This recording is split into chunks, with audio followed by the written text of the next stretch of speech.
If you are at a point in your faith walk where you are just wanting to grow closer to Christ, and not just for your behaviors to change, but for your life and your heart to really reflect Christ and to really reflect the Bible, I highly recommend this book by Stanley, Enemies of the Heart. I've been going through this book with a group of women at my church. It goes through a lot of our emotions and what it looks like for those emotions to negatively shape our life and what it looks like for Christ to reshape those emotions. I just want to read this little bit of the book because I think this will be really relatable to somebody.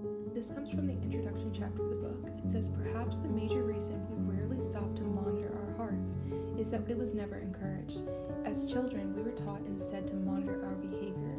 In other words, we were taught to behave, and if we behaved properly, good things happened, regardless of what was going on in our heart. Without getting too much into my story, I was raised in the church. Nowadays, I'm a worship leader and a songwriter. But one of the things that I have had to wrestle with in my faith walk is what does it look like for your heart to actually change and not for you to just be doing the right things. I think if you were raised in the church, you know how to do the right Christian things. But when your heart actually starts to change, your life will begin to shift. I've been really enjoying following accounts on here that go through books and dissect different chapters of books. So I'm thinking about doing a book study on here.